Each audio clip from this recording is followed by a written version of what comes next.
السلام عليكم ورحمة الله وبركاته. الحمد لله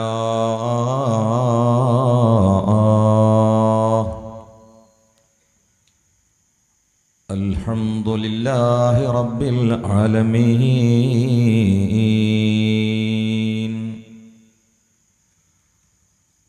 الصلاة والسلام على رسوله الأمين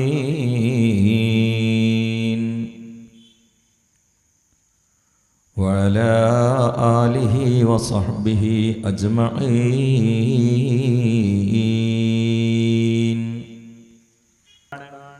അള്ളാഹുവിന്റെ റസൂലിന്റെ പ്രധാനപ്പെട്ട വസ്വാണ് റഹീം എന്നത്. അതാണ് രണ്ടാമത്തെ ആയത്ത്. അത് മഹബത്ത് കൊണ്ടാണ്. അള്ളാഹുവിന്റെ റസൂലിന് പ്രത്യേക ശഫാഅത്തിന്റെ അധികാരമുള്ള ലോകമാണ് മഹ്ശർ. അത് പിന്നെ മാലിക് യൗമിദ്ദീൻ എന്ന് പറയുകയാണ്. ലോകത്ത് ആളുകളുടെ കൂട്ടത്തിൽ ഏറ്റവും മഅബദായ മുഹമ്മദ് നബിയുടെ ഇബാദത്തുമായി ബന്ധപ്പെട്ട സകല ഇബാദത്തുകളെയും ചർച്ച ചെയ്തുകൊണ്ട് പിന്നെ പറയുന്നു ഇയ്യാക നഅ്ബുദു എന്ന്. പിന്നെ പറയുന്നു ഇഹ്ദിനസ് സിറാത്തൽ മുസ്തഖീം. അത് റസൂലുള്ളാഹിന്റെ പേരാണ്. എന്നാൽ സിറാത്ത് മുസ്തഖീം എന്ന് പറഞ്ഞാൽ മുഹമ്മദ് മുസ്തഫ എന്നാണ് ഒരു തഫ്സീർ. മറ്റൊരു തഫ്സീർ ഇഹ്ദി സബ്ബിത്ത്, ഞങ്ങളെ നീ ഉറപ്പിച്ച് നിർത്തണേ. സബ്ബിത്ത് ഞങ്ങളെ സിറാത്ത് മുസ്തഖീം, നരകത്തിന്റെ മുകളിൽ നാട്ടപ്പെട്ട ആ പാലത്തിൽ അടിയിലേക്ക് വഴുതി വീഴാതെ ഞങ്ങളെ കാല് പതറാതെ പിടിച്ചു നിർത്തിയിട്ട് സ്വർഗത്തിലെത്തിക്കണേ എന്നും അതിന് ചില മഹാന്മാർ തഫ്സീർ കൊടുത്തിട്ടുണ്ട്. അപ്പൊ സ്വർഗന്മാർക്ക് സിറാത്തൽ ലദീന അൻഅംത അലൈഹിം അവർക്കാണ്. അല്ലാഹു ആ കൂട്ടത്തിൽ നമ്മൾ ഉൾപ്പെടുത്തട്ടെ. ആമീൻ പറയും. അല്ലാഹു ആ കൂട്ടത്തിൽ നമ്മൾ ഉൾപ്പെടുത്തട്ടെ. അവരാരാണ്? വമൻ യുതിഇർ റസൂല വമൻ യുതിഇല്ലാഹ വർ-റസൂല ഫഉലൈക മഅല്ലദീന അൻഅമല്ലാഹു അലൈഹിം മിനൻ നബിയ്യീന വസ്-സിദ്ദീഖീന വശ്-ശുഹദാഇ വസ്-സാലിഹീൻ. ഓപ്പറേറ്റർ സെറ്റിംഗ്സ് നല്ല ഉഷാറുണ്ട്. ഇതൊരു പൊടിക്ക് കൂട്ടണം കേട്ടോ. എനിക്കുള്ള ഇവിടെ ആളെവിടെ?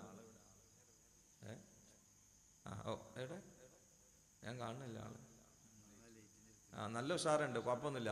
ഇതൊന്ന് കൂട്ടിയിട്ട് ഒരു പൊടി കൂട്ടിയിട്ട് സഹകരിച്ചാൽ മതി. വേറെ പ്രശ്നമൊന്നുമില്ല. എനിക്കുള്ളത് കേട്ടോ. നിങ്ങൾ കാണുന്നില്ല, എനിക്ക് നിങ്ങളെ കാണുന്നില്ല. ലൈറ്റ് ഉണ്ട്. എവിടെ ആള്? നിങ്ങളടുത്തും വയ്ക്കണ്ട. പഠിച്ചത് ഇതിപ്പോ കിസ് പ്രോഗ്രാം ആവുമല്ലോ. ഷാഫി, ഞാൻ എന്തേ പറഞ്ഞപ്പോ ഇതിങ്ങനെ മറവി പറഞ്ഞു.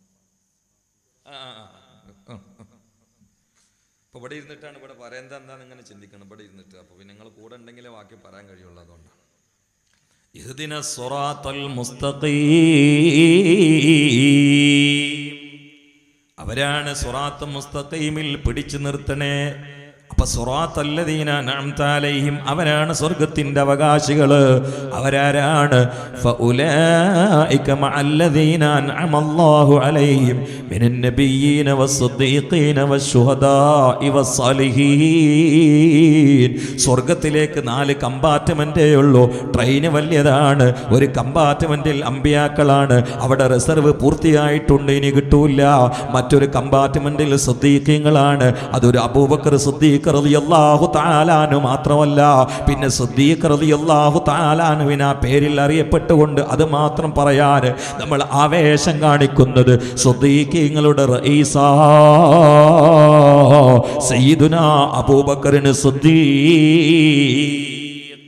ഇല്ല ഇല്ല, അത് കൂട്ടിയിട്ടില്ല. കൂട്ടണം, നിങ്ങൾ കൂട്ടുന്നതാണത്.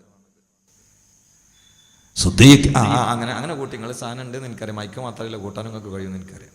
സിദ്ദീഖീങ്ങളാണ്. ചിന്തിക്കണേ. ഈ ഉമ്മത്തിൽ ആദ്യമായി സ്വർഗത്തിൽ പോകുന്നത് സയ്യിദുൽ ഔലിയായ അബൂബക്കർ സിദ്ദീഖ്. പിന്നെ ഒരു 70,000 അടിച്ചാണ് ബാക്കിൽ. ഉക്കാശ റളിയല്ലാഹു അൻഹു ഇങ്ങനെ കേട്ടു. നബിയെ, ആ 70,000 ഞാനും അൻത മിൻഹും മുഹമ്മദ് മുസ്തഫ ജയിലിൽ പെട്ടു.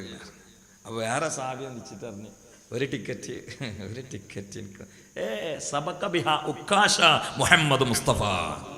ഈ സദസ്സിൽ നിന്ന് ഒരു ടിക്കറ്റ് കൊടുക്കാനാണ് ഉദ്ദേശിച്ചത്. അത് ഉക്കാശ ഉണ്ടായിക്കണേ, നിങ്ങൾക്ക് ഇപ്പൊ തരൂല എന്ന് മുഹമ്മദ് മുസ്തഫ. ഉണ്ട് കേട്ടോ, ടിക്കറ്റ് ഉണ്ട്, പക്ഷെ അപ്പൊ കൊടുത്തിട്ടില്ല എന്ന് മാത്രം. ചിന്തിക്കണേ. അപ്പൊ ആ സ്വർഗത്തിന്റെ വാതിലിന്റെ വീതി എത്ര ഉണ്ടാവും? 70,000 ക്യൂ ആയിട്ടല്ല എന്നാണ്, ഒന്നായിട്ടാണ് കയറുകയാണ്. അപ്പൊ എത്ര വീതി ഉണ്ടാവും? ഭയങ്കര വീതി ഉണ്ടാവും. ഒരു സ്ഥലത്ത് നിന്ന് മറ്റൊരു സ്ഥലത്തേക്ക് എത്താൻ, സ്വർഗത്തിന്റെ വാതിലിൽ അവിടുന്ന് ഒരു സ്ഥലത്ത് നിന്ന് മറ്റൊരു സ്ഥലത്തേക്ക് എത്താൻ 40 കൊല്ലം ഒട്ടകത്തിന്റെ മുകളിൽ സവാരി ചെയ്യണമെന്ന് മുഹമ്മദ് മുസ്തഫ. എല്ലാവരും ആ സമയത്ത് ഇങ്ങനെ ദ്വാരനോളിയിട്ട് ആ ഉള്ളിൽ കൂടി ഒന്നവൻ പോയി കിട്ടാൻ പ്രാർത്ഥന നിർഭരമായ മനസ്സോടെ ഇരുന്നോളി. ചിലപ്പോൾ ഈ സദസ്സായിരിക്കും നമ്മൾ അവിടെ എത്തിക്കുന്നത്. അള്ളാഹു തൗഫീഖ് ചെയ്യട്ടെ. ഈ കുട്ടികൾ അതിനാത്രം പണിയെടുത്തിക്കണം. അവർക്ക് വേറെ ലക്ഷ്യമൊന്നുമില്ല, കുറച്ച് പാവങ്ങളെ സഹായിക്കണം, അള്ളാഹിൻ്റെ ദീന് പറയണം. അതിപ്പോൾ ഒരു ലക്ഷ്യമായിട്ട് ഞാൻ മനസ്സിലാക്കിയിട്ടുള്ളൂ. അള്ളാഹു തആല ഖൈറും ബർക്കത്തും പ്രദാനം ചെയ്യട്ടെ. അതപ്പോൾ ഞാൻ എൻ്റെ തിരക്കൊക്കെ ഒഴിവാക്കിയിട്ട് ഒരു ദിവസം ഇവർക്ക് കൊടുക്കാൻ കാരണം അതാണ്. ഇന്നിപ്പോൾ എന്താ അറിയോ, ഏത് നന്മക്കും കുറച്ച് ആൾക്കാർ ചൊറിയുണ്ടാവും. അത് സാരില്ല, നേരെ വെളുത്താൽ ഓരോരുത്തർ പണിയെടുക്കും. അത് ഉറപ്പല്ലേ? നേരെ അങ്ങോട്ട് വെളുത്താൽ ഓരോരുത്തർ അവരാരെ പണിയെടുക്കും. അപ്പം നമ്മൾ പറഞ്ഞിട്ടൊന്നും കാര്യമില്ല. എല്ലാവരെയും അള്ളാഹു തആല നന്നാക്കി തരട്ടെ. ആമീൻ പറയും. എല്ലാവരെയും അള്ളാഹു തആല നന്നാക്കി തരട്ടെ. ബിൻ നബിയിൽ മുസ്തഫ മുഹമ്മദ്. ഈ കാലത്തൊക്കെ ചെറുപ്പക്കാർ ഈ ആദ്യം ഓരോ പരിപാടിയിട്ട് വരുമ്പോൾ പ്രോത്സാഹിപ്പിക്കല്ലേ വേണ്ടത്? ഞെഞ്ഞഞ്ഞം പറഞ്ഞിട്ട് കൊഞ്ഞനും കാട്ടലല്ലേ വേണ്ടത്? ഈ ചുണ്ടുമൊന്നും പറഞ്ഞല്ലോ ഇപ്പോൾ ദിക്റ്. അള്ളാഹു എല്ലാവരെയും നന്നാക്കി തരട്ടെ. ബിൻ നബിയിൽ മുസ്തഫ. അപ്പൊ അമ്പിയാക്കളുടെ കമ്പാർട്ട്മെന്റിൽ റിസർവേഷൻ ഇല്ല. അത് ഖാദിയാനിക്കുമില്ല, അല്ലാത്തവർക്കുമില്ല. കിട്ടാൻ സാധ്യതയുള്ള ചില ആളുകൾ ഉണ്ടായിരുന്നു. പക്ഷേ ഖലാ തട്ടിയെന്ന് മുത്തുനബി പറഞ്ഞിട്ടുണ്ട്. വലൂകാന നബിയും ബഅദീ ലകാന ഉമറാ നബിയുനാ റസൂലുള്ളാഹി. എന്നാലും ലക്കാന ഖാദിയാനി എന്ന് പറഞ്ഞിട്ടില്ല. സാധ്യത ഉണ്ടായിരുന്നു ഉമ്മറിന്റെ നുബുവത്തിന്റെ മക്കാമിലെത്താൻ. പക്ഷെ ഖലാ പറ്റിയില്ല എന്ന് മുഹമ്മദ് മുസ്തഫ. അത് അള്ളാഹ്ക്കറിയാം. അള്ളാഹിന്റെ തീരുമാനത്തിന് ഒക്കത്തിന് ഹിക്മത്ത് ഇപ്പം നമുക്കറിയില്ല. അപ്പൊ കാഞ്ഞിരക്കായ് കഴിക്കുന്നുണ്ട്, ഓറഞ്ച് മധുരിക്കുന്നുണ്ട്. ഇത് ശാസ്ത്രീയമായിട്ട് കണ്ടെത്താം. പക്ഷെ എന്തേ ഓറഞ്ച് കഴിച്ചിട്ട് കാഞ്ഞിരക്കായാണ് മധുരിച്ചാൽ കുറേ ജ്യൂസ് ഉണ്ടാക്കാമായിരുന്നല്ലോ. അത് അള്ളാഹ്ക്കറിയുള്ളൂ. ആഹ്റിനെ ചോദിച്ചു നോക്കാം നമുക്ക് എന്താ അങ്ങനെ ആക്കാൻ. ചോദിച്ചു നോക്കാം.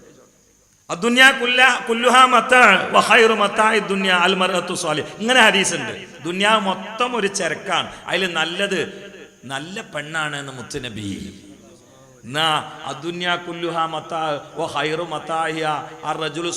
ഒരൊറ്റ റിവായത്തില്ല. അതെന്തേ നമുക്കറിയില്ല. അള്ളാഹു റസൂലിനോട് ചോദിച്ചു നോക്കണം. എല്ലായിടത്തും പെണ്ണുങ്ങളെ താഴ്ത്താന്നാവില്ല. ഈ ഹദീസൊക്കെ ഒന്ന് കൂട്ടി വായിച്ചിട്ട് അവർക്കൊന്ന് ഓതി കൊടുക്കണം. ഇങ്ങനെ പെണ്ണിനെ കുറിച്ച് പറഞ്ഞിട്ടുണ്ട്, ഇങ്ങനെ ആണിനെ കുറിച്ച് പറഞ്ഞിട്ടില്ല. അതെന്തേ നമുക്കറിയില്ല. കോഴി 2 ചിറക് വിടർത്തിയിട്ട് പറക്കും. നമ്മളെ ബുദ്ധിയിൽ വേണമെങ്കിൽ ആനക്കും അതേപോലത്തെ ചിറക് മാത്രം 2 ചകിടുണ്ട്, അതൊന്ന് വീശിയാൽ പറക്കല്ലോ. എൻ്റെ അള്ള കഴിവ് കൊടുക്കാത്ത നമുക്കറിയില്ല. അത് അവിടുന്ന് ചോദിച്ചു നോക്കണ്ടി. എല്ലാത്തിനും ഹിക്മത്ത് ഇപ്പം അറിയില്ലല്ലോ. അറിയില്ല. റുക്കു 1 സുജൂദ് 2 ആക്കാൻ കാരണം എന്തേ? ഹിക്മത്ത് ഉണ്ട്. എല്ലാവരും പഠിച്ചോളുന്നില്ല. അതിന്റെ വേദിയിലേക്ക് പറയാം, ഇപ്പൊ പഠിച്ചോളുന്നില്ല.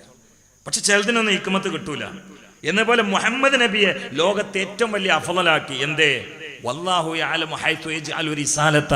അത് അള്ളാഹിന്റെ തീരുമാനമാണ്. അടിമപ്പെട്ട് കൊടുക്കല്ലാതെ നിവൃത്തിയില്ല. അപ്പൊ ഇനി ഒരു നബി ഇല്ല, അത് അള്ളാഹിന്റെ തീരുമാനമാണ്.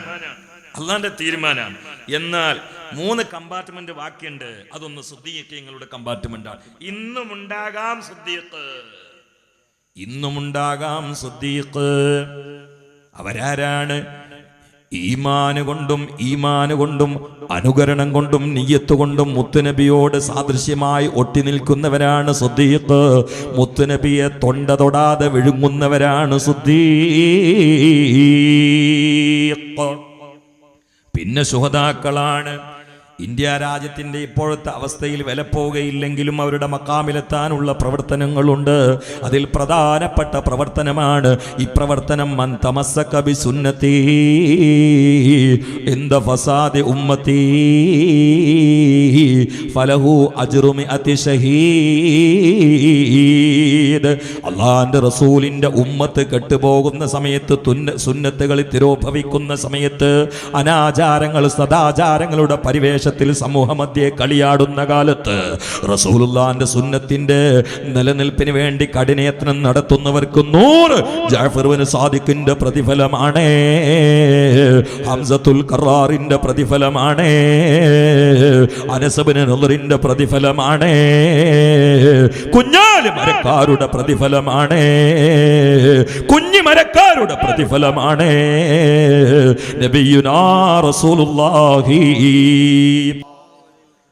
ഈ 4 കമ്പാർട്ട്മെന്റ് അല്ലാതെ സ്വർഗത്തിലേക്കില്ല. അല്ലാഹു തആല ഏതെങ്കിലും ഒന്നിൽ നമ്മൾ ഉൾപ്പെടുത്തട്ടെ. പിന്നെ സ്വാലിഹിന്റെ കമ്പാർട്ട്മെന്റ് ഉണ്ട്, അത് പരന്ന് കിടക്കുകയാണ്, ആർക്കും എവിടുന്നും ടിക്കറ്റ് എടുത്ത് കയറാം. മുത്തക്കീങ്ങൾ രണ്ടൈറ്റാണ്. ഞാൻ പറഞ്ഞുതരാം, മുത്തക്കീങ്ങൾ എത്ര ഐറ്റാണ്? ഒറ്റ ആയത്തിൽ 2 ഐറ്റം മുത്തക്കീങ്ങൾ പറഞ്ഞിട്ടുണ്ട്. അത് മാത്രം ചർച്ച ചെയ്തുകൊണ്ട് അവസാനിപ്പിക്കാം. സൂറത്ത് ആൽ ഇംറാൻ 133 നമ്പർ ആയത്ത്.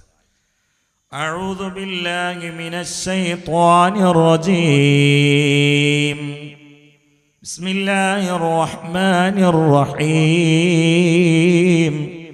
വസാരിഉ ഇലാ മഗ്ഫിറത്തിൻ മിർ റബ്ബിക്കും.